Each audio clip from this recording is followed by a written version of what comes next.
Bake না করে কুনাফা বানিয়ে দেখাচ্ছি। চুলায় কিভাবে কুনাফা বানাবেন সহজভাবে সেই রেসিপি শেয়ার করছি। এর জন্য লাচ্ছা সেমাই নিয়েছি। আমি চিকন লাচ্ছা সেমাইটা ব্যবহার করেছি, মোটা সেমাই ব্যবহার করবেন না, তাহলে কিন্তু ভালো লাগবে না খেতে। সামান্য পরিমাণ জর্দার রং দিলাম আর দিয়ে দিচ্ছি বাটার। কেউ চাইলে বাটারের পরিবর্তে ঘি অ্যাড করে নিতে পারবেন। এরপর সব কিছু আলতো হাতে সেমাইয়ের সাথে মিক্স করে নিতে হবে।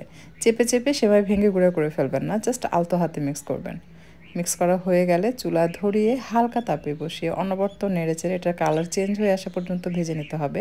যখন ভাজা হয়ে যাবে দেখবেন খুব সুন্দর অ্যারোমা ছড়াতে শুরু করবে।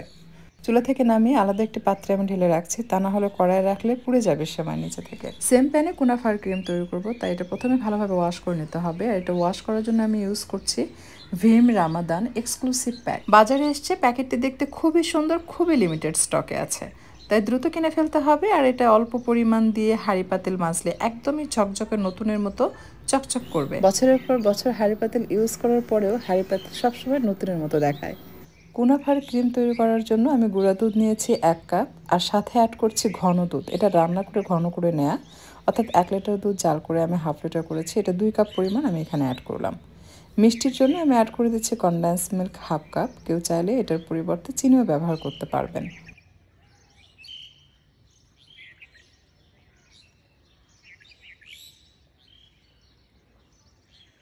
ক্রিম ঘন হয়ে আসার জন্য অ্যাড করছি কর্নফ্লাওয়ার 3 টেবিল চামচ, আর সেই সাথে অ্যাড করব 1 টেবিল চামচ ময়দা। তবে কেউ চাইলে ময়দার পরিবর্তে আটাও ব্যবহার করতে পারবেন।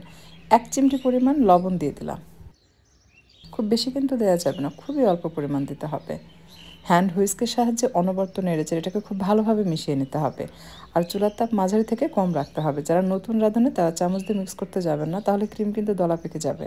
ফ্লেভারের জন্য আমি এখানে অ্যাড করেছি ভ্যানিলা এসেন্স, আর সেই সাথে অ্যাড করে দিচ্ছি ক্রিম। আমি এখানে ফ্রেশ ক্রিম অ্যাড করেছি 170 গ্রাম। আপনারা চাইলে দুধের সর ব্লেন্ড করেও এখানে ইউজ করতে পারবেন।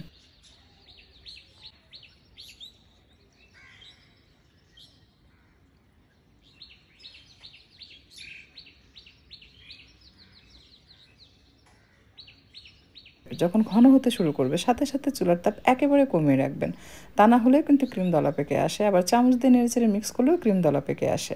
তাই এভাবে হ্যান্ড হুইস্কের সাহায্যে অনবরত নেড়েচেড়ে ক্রিম ঘন হয়ে আসা পর্যন্ত জাল করে চুলা থেকে নামিয়ে সাথে সাথে এই ডেজার্ট আইটেম সেট করতে দিতে হবে। তা না হলে কিন্তু কড়াইয়েই ক্রিম সেট হয়ে যাবে।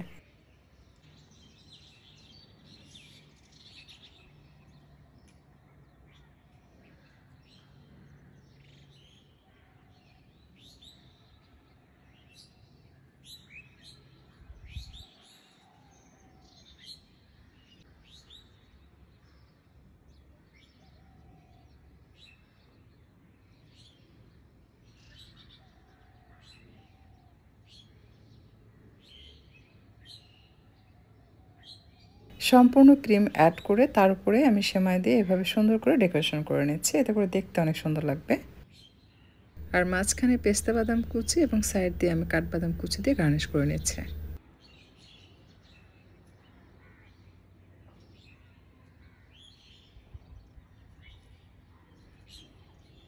চেষ্টা করেছি খুব সহজভাবে আজকের রেসিপি আপনাদের মাঝে তুলে ধরতে। যারা একেবারে নতুন রাঁধুনি তারা একদম পারফেক্টভাবে বেক করা ছাড়াই চুলায় কুনাফা তৈরি করে নিতে পারবেন। তো আমাদের এটা রেডি। এখন তৈরি করব চিনির শিরা। চিনির শিরা তৈরি করার জন্য আমি এখানে 1/4 কাপ চিনি এবং সাথে 1/4 কাপ পানি দিয়ে তাতে 1 চা-চামচ গোলাপ জল দিয়ে মিশিয়ে নিচ্ছি। চুলা ধরিয়ে মাঝারি তাপে রেখে জাল করে নিতে হবে। চিনি গুলে যাওয়া মাত্র চুলা বন্ধ করে চুলা থেকে নামিয়ে রাখতে হবে। ঠান্ডা হয়ে আসলে চিনির শিরা ঘন হয়ে আসবে। যারা কুকিং নিয়ে ইন্টারেস্টেড তারা ভীম এর এক্সক্লুসিভ প্যাক নিয়ে জয়েন করতে পারেন কেকা আপাস মাস্টার ক্লাসে।